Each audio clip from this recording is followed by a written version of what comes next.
Hello guys, my name is Will Ashley and here are the 5 things I can't live without.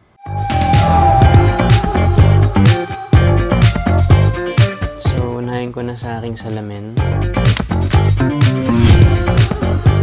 Kasi sobrang malabo talaga yung mata ko pag wala. And sumasakit yung mata ko pagka hindi ko nasusuoto ng matagal. And ang next naman, isang aking cap. Siyempre, ito ang aking parang go-to lalo pag tinatamad akong mag-ayos ng buhok, pagka wala akong wax, ito talaga yung lagi kong dala-dala. And of course, itong aking perfume.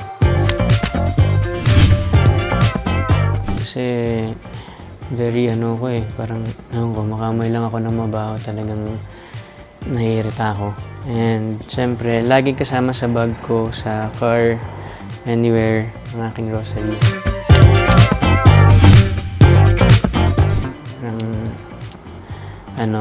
Pagka sobrang down, ganyan, dito talaga ako makapit. And ito aking inhaler. Sobrang nakakatulong siya sa akin. Sobrang nare-relax ako, lalo bago matulog. Feeling ko mas mahimbing ang aking tulog.